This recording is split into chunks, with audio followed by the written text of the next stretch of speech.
Hi folks, and welcome back to my top 200 games of all time. We are on numbers 130 to 121. Here we go.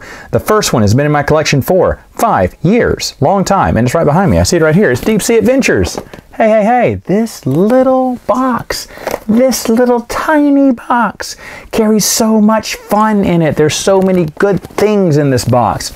You're divers, you're going down on these little tokens, and you're eating up air as you roll these die and move down on your turn. But when you're moving up, the more items you have, the more air you're going to be taking up. And you're trying to get as many treasures and then make it back to the submarine before all the air runs out for you and all the other players. Now, I believe in a regular game this goes 3 rounds. In our game it goes 4 rounds, and I will never win this game. It's kind of push your luck, kind of, you gotta trust everyone, you know, but eventually someone's going to betray you, someone's going to do something stupid, and that someone is probably me.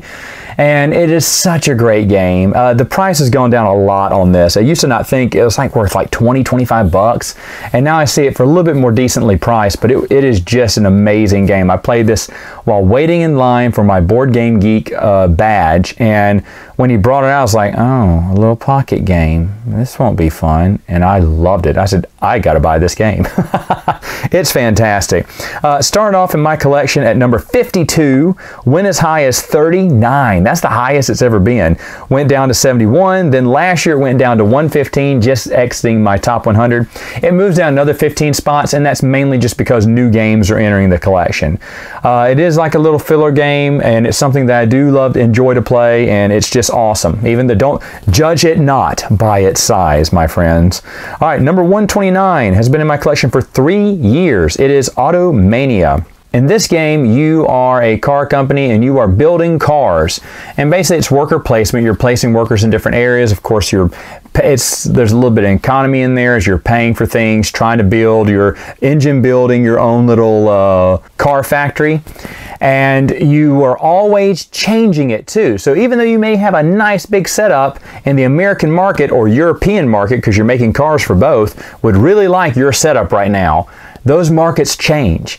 At the end of every round, the markets will shift again, and instead of them liking better gas mileage or something environmental or friendly, they're into steering and speed, or something like that. And so you're always changing what type of cars you're building to sell to those markets. Now, in America, you get more money than points, and money you're going to need in this game. You're going to need a lot of money. At the same time, though, European cars give you more points rather than money. So it's really cool, and there's a bunch of other things you can do to add on to make this car super duper popular to get more points or more money to it.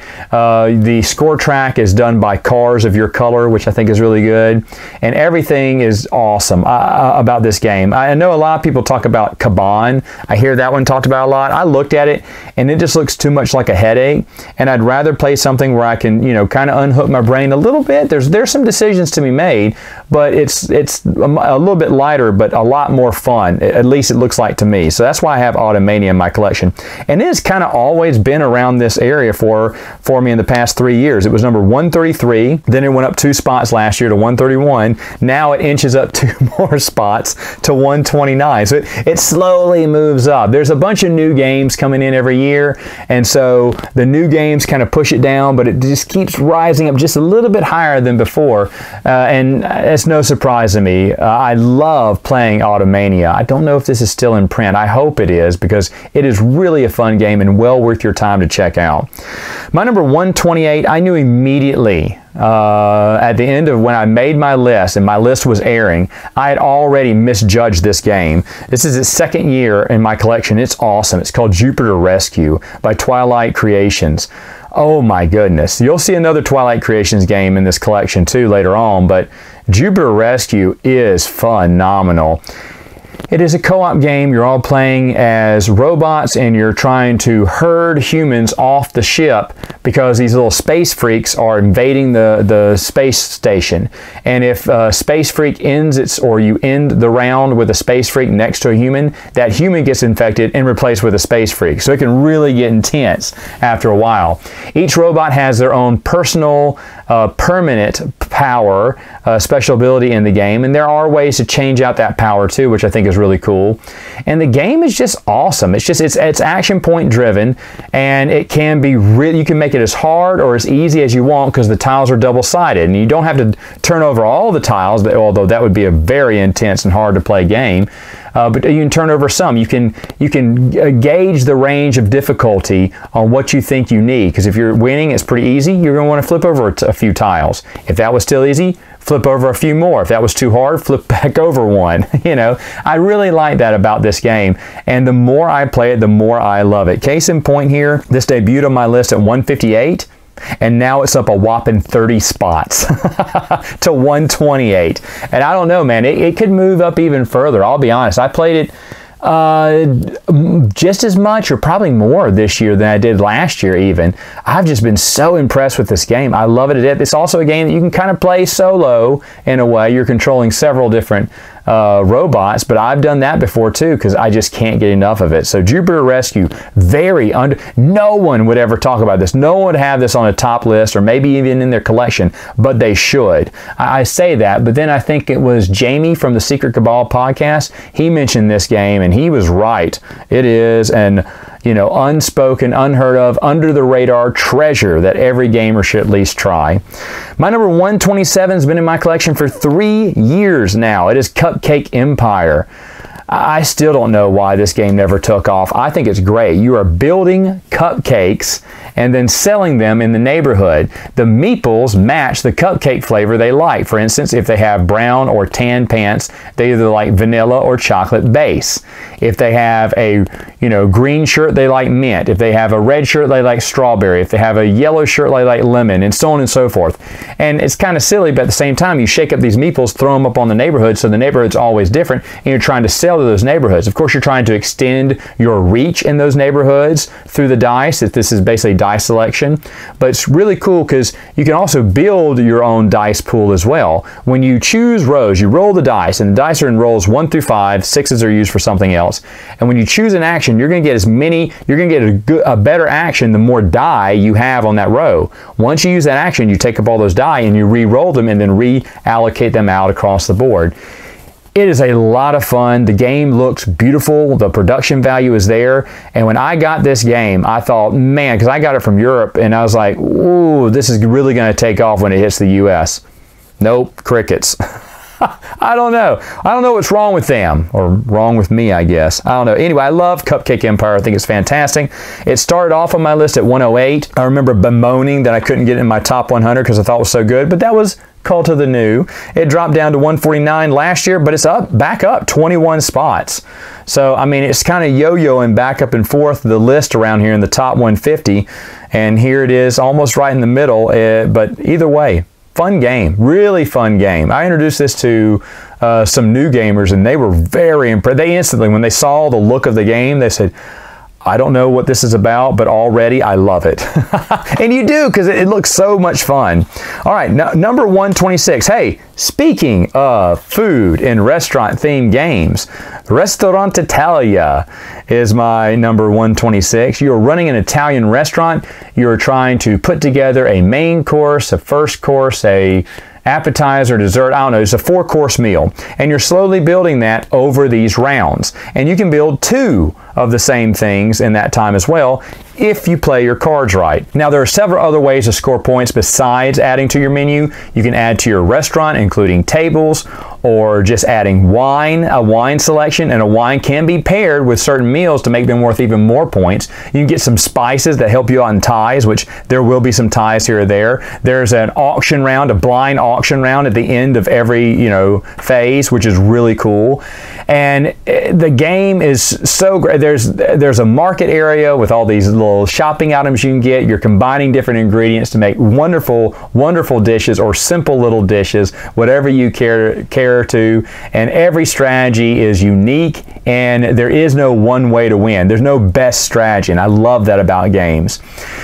This one has an extra module that you can add to it. We always add to it. That's where those spice cubes come from. There's some little like one-time or in-game bonus cards you can purchase throughout the game, but you have a limited amount of turns, so you have to use every turn to its fullest and foremost. No turn is ever wasted.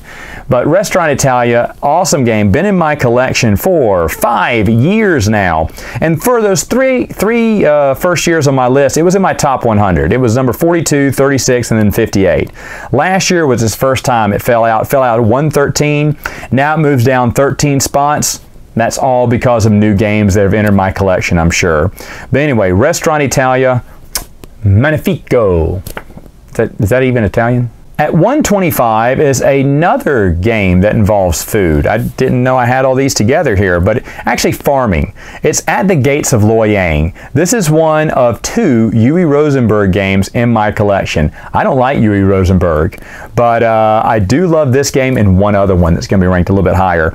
Anyway, Gates of Loyang has been in my collection for 5 years, and you've heard me talk about this over and over and over again, but you're a farmer trying to grow crop, trying to bounce that crop to serve your regular customers to get victory points that buy happiness, because money buys happiness, didn't you know? And then you can have the one-time customers, which can give you some money too.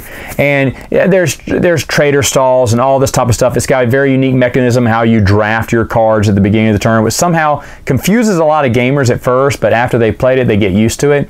And it has lots of nice wooden bits, good production value, and just overall fun. I really do enjoy this Uwe Rosenberg game. It has been, let me see, bouncing up and down it's been in the top 100 every year. Every year except for this year. This is the first time it didn't get in the top 100. It was 28 when it first came out. Then it went to 53, 61, 62, and now it dropped 63 spots. You want to know why? My gaming group refused to play it. My gaming group, and that was my old gaming group, so we'll see what happens next year, but they hate Uwe Rosenberg. And they will never play, they hate his games. They do not like it, and they do not like At the Gates of Loyang. And they say, is this that Uwe guy? And immediately, after trying to fool my gaming group for so many years, this game got to the table once. And the whole time, no one wanted to play it. I was the only one involved in the game. Everyone else was talking and going, here, I don't care. Okay, what can I do? All right, yeah. No one really wanted to play it. It was a terrible experience. And I was like, okay, I won't play it with them. My nephews, I don't think they like playing it either. So I have a new gaming group, so maybe they'll love playing this game. But because it was such a bad experience, I only got it once to the table, which has never happened in my collection. I've always got to the table several times because I love this game. And that's rare for me because I don't like a lot of Uwe Rosenberg games. But ooh, it was a tough year for this game, which is why it had to drop out of my top 100. Now, if my new gaming group loves it, it'll be back in there for sure. But ooh, this is the one game I think out of my whole collection that my whole gaming group just snubbed their nose at now, and that's rare. I don't have where 100% of them just snub their nose at a game, but At the Gates of Loyang, no one liked it. That's why I'm glad I got a new gaming group.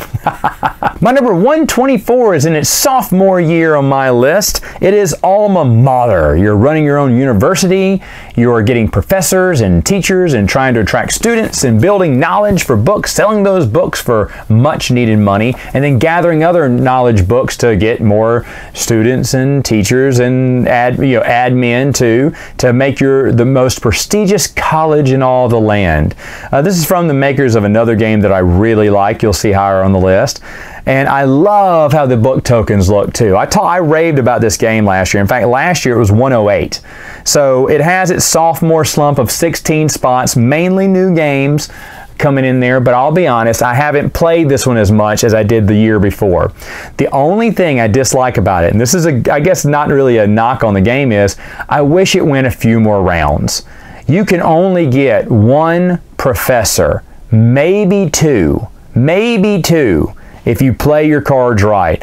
But there's no way you can get more than two. And it's like, ugh. And I mean, you can get a lot of students, but if you're focusing on students, you'll never get a professor. And I don't know why that bothers me, but the game seems for me to go really fast. Now, this is a complaint, only a nerd would have, right? Because Who wants the game to go longer? Not many people say that. I wish the game would just go longer, but I do. I wish this game went at least one, I could even go 2 rounds. It wouldn't get old for me. But that's just me. That's not the game's fault. That just shows you what a fun game it is. But I didn't get to play it that much this year, and new games came in, which pushed it down to 124. Still a great game. My number 123 has been in my collection for 5 years. You hear me talk about this game a lot, and this is the very first year it didn't make my top 100. It is King's Abbey. Oh, I love this worker placement game. You're building your own abbey, sending people on crusades. You're going out and gathering resources to build more things within your abbey. You're building up your defenses to fend off the darkness every round, or Vikings who attack you at the beginning of a round. Ooh, this game has it all. Nice production too. It's such a smooth gameplay. And like I said, for the past 4 years, it has been in my top 100 and high too. It was number 35 when it first came up. It went to 15. It was at number 15 at one point. Then it went down to 20. Last year was 68 because I was discovering a little issue about it. Not many people want to play it with me. And now it's down 55 spots. This is another, I lied. So at the Gates of Loyang, well, King's Abbey, let me put it this way. My nephews will never play this game with me again. They have decided that they hate the game. I don't know why. I don't know why, but they really don't like this game. They didn't like it when we played at Board Game Geek. I loved it, but that's because we played it wrong the first time, and then we started playing it right, but then they decided that they still didn't like it. And that's why it slipped to 68 last year, because my nephews had kind of closed the door on this game, and so I wasn't getting it out enough. And then my gaming group was kind of lukewarm on it too. Not that they were not in outright arms over at the Gates of Loyang, but they were more or less going, okay, how much longer is this game going to be? I was like, guys, it's only 7 rounds. And for me, the rounds go really quick, but for them, they started asking when we got to round 4. You know, so a little bit halfway through, they kept asking when the game was going to end. That's never a good sign. They didn't say they hated the game, but I didn't bring it out again after that, you know. And so again, with a new gaming group, who knows what will happen. I think this game is great. It deserves to be in my top 100, but I can't be, you know, stubborn about things. I got to be honest about things, and there are other games that are deserving to get that higher spots because there's a lot of great games in my collection. So King's Abbey, for the first time ever, just like at the Gates of Loyang, is sitting outside my top 100 looking in, but one day it will rise again if my gaming group wants to play it enough. Number 122 has been in my collection for 5 years. It is Robo Rally. I love Robo Rally. You are programming your droids to move around a board. You make it as big or as little as you want. You make it a short game or a long game, and as you know, you're programming it to turn this way and that way, but you don't know what the other players will be doing. So there's a lot of pushing, shoving. Things can go wrong, and things will go wrong. Of course, droids facing you at the end of the turn can shoot you and give you a virus card, which will make you do different things. It'll make you pull a random card at the top of your deck and have your robot go crazy for one moment. It's a great game. Now, if you notice, I have the original version up here as a picture. And there's a reason why. I was able, the big trade I made, I traded about 16 games, 16 mediocre games, in my opinion, for one original Robo Rally and all the original expansions. The hard-to-find expansions cost hundreds of dollars. Now, in the end, I think he got hundreds of dollars too. There were 2, deluxe games I sent him in that big box of 16 or 18 games. It was a lot of games, but it was well worth it. It was well worth it. I love Robo Rally. I always wanted the original version, but can never get it. I got the Target version, which is good enough. If all you can get is the Target version, the little, generic one that has the cheap plastic and the cheap cardboard. I talked about how how it's kind of cheap feeling, but they are painted minis, and the game is still playable, still enjoyable, but that retail edition is good enough. I always wanted the original, but I'm a completist. I have to have everything, and now I have it all, and I love it. Now, I have not played it besides the base game. I have not played the expansions as of this video, but I do plan to. So right now, as is, this game is staying outside my top 100. And it's been outside my top 100 for the past 2 years. It was, first 2 years, it was 63 and 67. Then it dropped just out at 102, got pushed down a little bit more for 111. And again, new games push it down a little bit more. It went down 11 more spots. But now that I have it all, I wonder, well, when I get to playing it, because I do plan on playing through all the expansions and everything, oh, will this game get back into my top 100? I hope so. It is really fun. Again, if you can just get the retail version from Target or wherever it is now, buy that one. That one's good enough, but don't pass up this game. It's excellent. And finally, my 121 is one of those new games I told you about that keeps pushing all these other games down. It is one of the first games I got this year. It's Automania. I think that's how you pronounce it. It's a wizard library where you're trying to stack books in certain orders on your shelf and trying to get all the same color, get matches, and filling up bookshelves and squashing spiders on your bookshelf. This sounds weird, but all the meeples are different shapes and different characters in there. And it's just got this great theme, and every book is individually named, like something different. And I love this. I love this game. There's a lot of different strategies you can do. You can watch my review on it. But this is one that, like I said, it may have made it in my top 100, but because I played it a lot at the first of the year, and then it just got buried under all the new games. I tried to get this game out right before doing this review last weekend, and we just didn't get around to it.